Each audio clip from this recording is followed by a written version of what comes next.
In this video, we'll uncover the 5 things charismatic people do differently but told through a journey of self-discovery and transformation across 10 powerful chapters. Each part reveals not just behaviors, but the deep truths behind true charisma. Let's dive in. The room where no one sees you. The music thumped softly, too low to dance to, too loud to talk over. Glasses clinked. Laughter swirled from the far end of the room, where people clustered in magnetic little circles, pulling each other in like gravity. Arman stood near the snack table, holding a drink he didn't want. His smile was ready, polished, practiced, but no one was looking.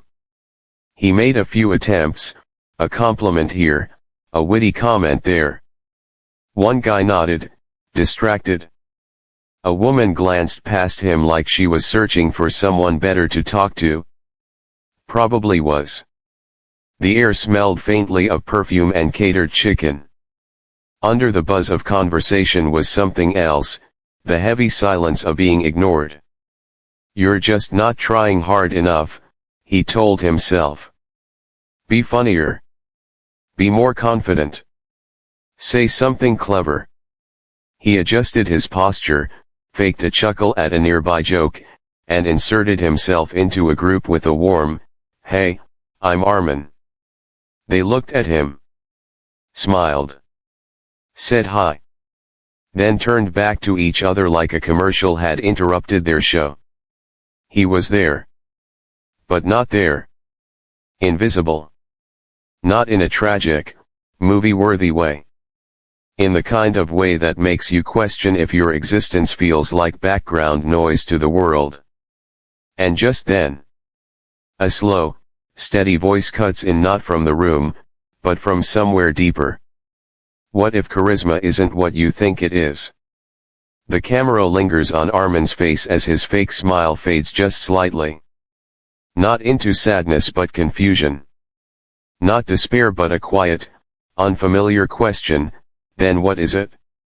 The man everyone notices. The room didn't go silent when he entered. It was more subtle than that. A few heads turned. A woman straightened her posture. One man shifted his stance slightly, unconsciously mirroring.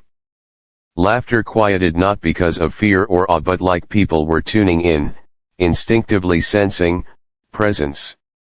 Kai didn't rush. He didn't smile too wide or talk too loud. He moved like time belonged to him. Like there was nowhere else he needed to be. He wasn't handsome in the obvious way. But something about him pulled. The way he stood still. The way he made eye contact without flinching or seeking. Arman noticed it first in the people around Kai before he really noticed Kai himself. They leaned closer. They listened longer. They laughed like what he said mattered more. What's he doing differently, Arman wondered. Is it his voice, his body language? Is he famous?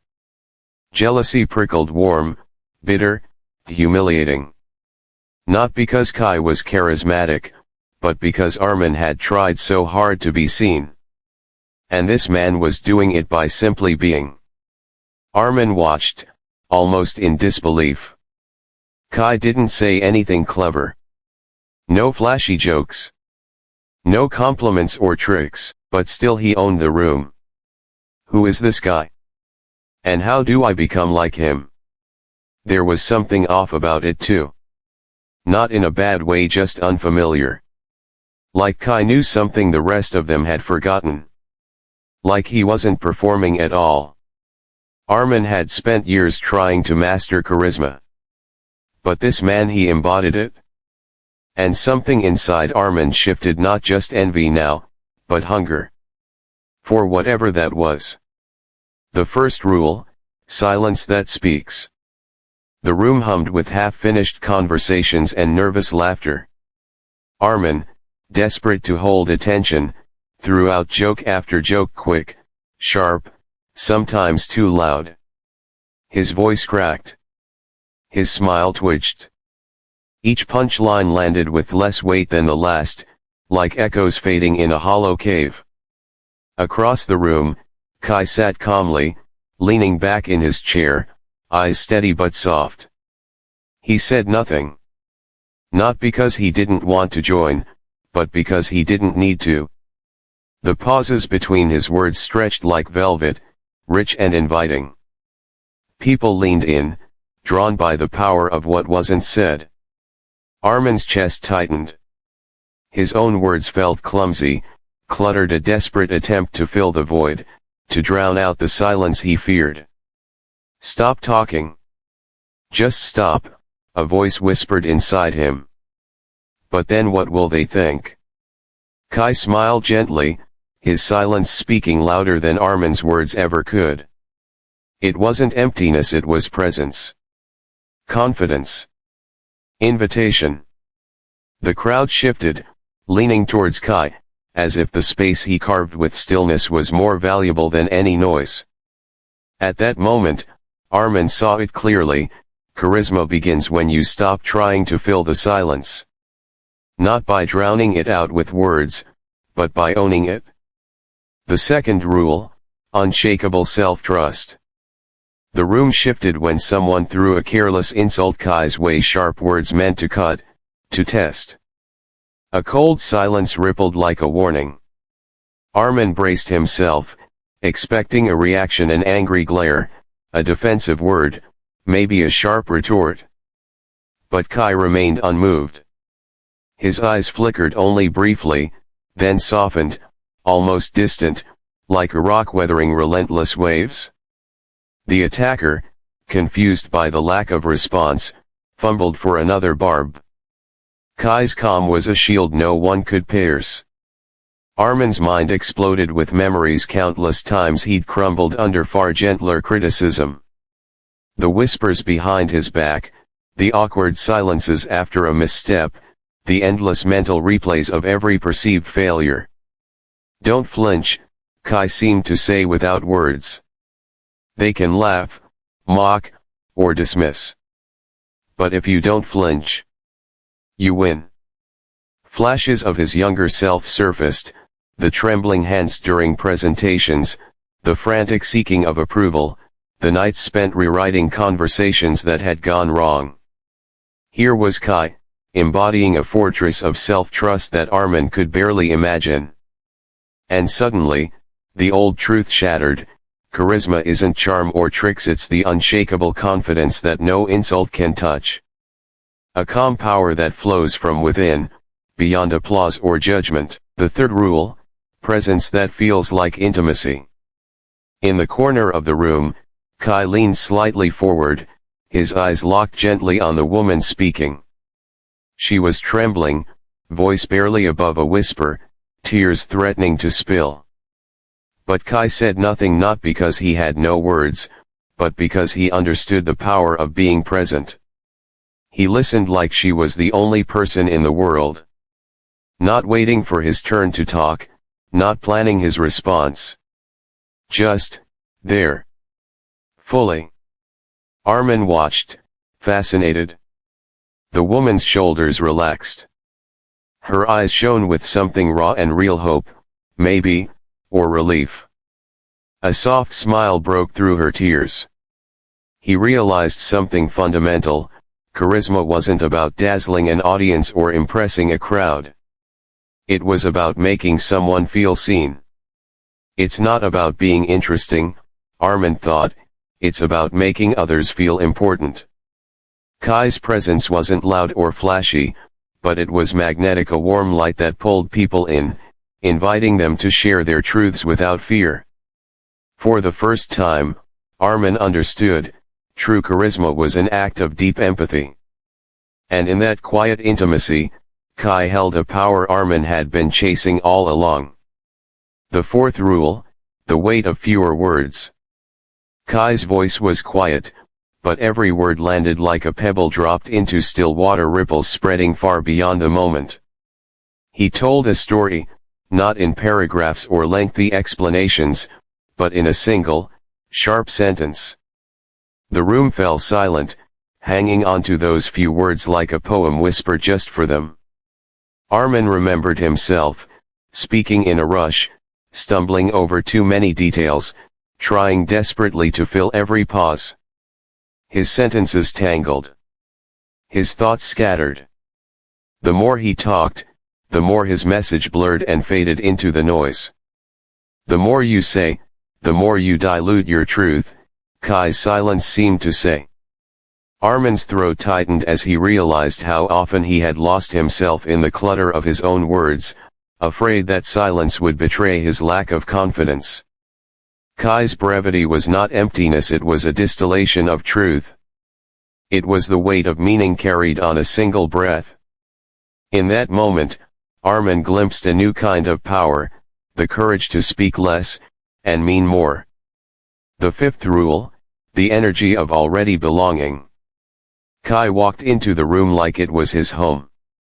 Not with arrogance, but with quiet assurance, the kind that doesn't demand permission or seek approval. His shoulders relaxed. His steps measured but unhurried.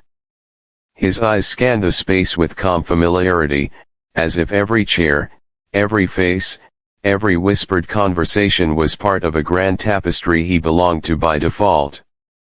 Around him, the world seemed to settle into place, like a key slipping effortlessly into a lock. Arman's heart pounded, watching from the sidelines. He had spent years rehearsing smiles, tailoring his clothes, mimicking confidence like an actor desperate for a part. Every move felt like a performance, a constant audition for a role he wasn't sure he deserved. Real charisma, he thought bitterly. It's when you stop auditioning for the world. Kai didn't perform. He simply was, and that was enough. In that moment, Arman realized the harshest truth of all: no amount of tricks or charm could replace the deep, steady belief that you already belong. The photo that breaks reality. Late at night, in the dim light of his apartment, Arman flipped through an old college yearbook he'd found buried in a forgotten box. Pages crackled under his fingers. Then his breath caught. There, staring back at him from a faded black and white photo, was Kai. Or was it the eyes were his own, deep, searching, haunted? The face was unmistakably his. The same crooked smile. The same nervous energy, just captured decades earlier. But the aura, the presence, was missing. Kai's magnetic calm, his effortless confidence, were nowhere to be seen. Instead, the photo showed a quieter, awkward boy standing in the corner, head down, trying to disappear. Arman's mind spun. Wait. Kai didn't teach me charisma. He showed me. Me. His reflection in the dark window flickered like a ghost. The boundary between then and now is blurred. The man he'd envied, the enigma who held the secrets of charisma, wasn't some distant other. He was a version of himself, a self buried beneath layers of fear and pretense. The truth hit like a lightning bolt: Kai was not a mentor or a stranger. He was a mirror. The death of the old identity. The past and present collided in Arman's mind like thunderclaps. Flashbacks flooded in moments he had tried to bury deep, the nights spent people-pleasing until exhaustion claimed him. The rehearsed smiles that cracked under the weight of rejection. The endless cycle of pretending, performing, hiding. Each memory felt like a shard tearing through the fragile mask he wore. He saw it now: every trait Kai embodied, the calm, the confidence, the effortless belonging, had once lived inside him. Not as a distant dream, but as a buried truth, suffocated by fear and the desperate need to be seen. Kai wasn't a separate man. He was the echo of who Arman could be if only he stopped running from himself. The identity Arman had clung to, the anxious, seeking, not enough version, began to wither, dissolve, like smoke in the wind. Charisma was never out there, he whispered. It was buried beneath who I pretended to be. The death of the old self was painful, raw, and necessary. It was the first breath of freedom. Arman stood on the edge of a new beginning, knowing the journey ahead wouldn't be easy but it would be real. The shock, Kai was never real.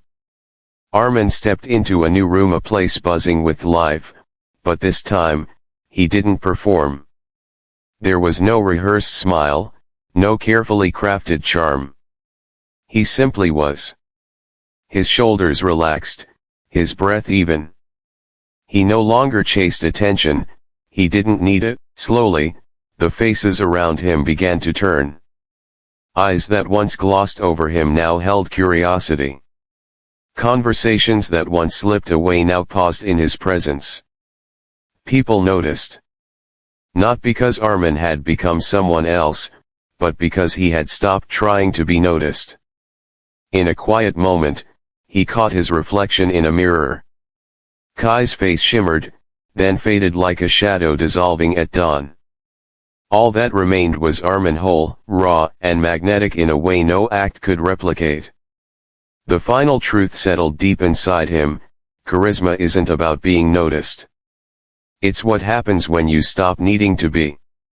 The room seemed to hold its breath. And for the first time, Arman didn't need their eyes to feel seen.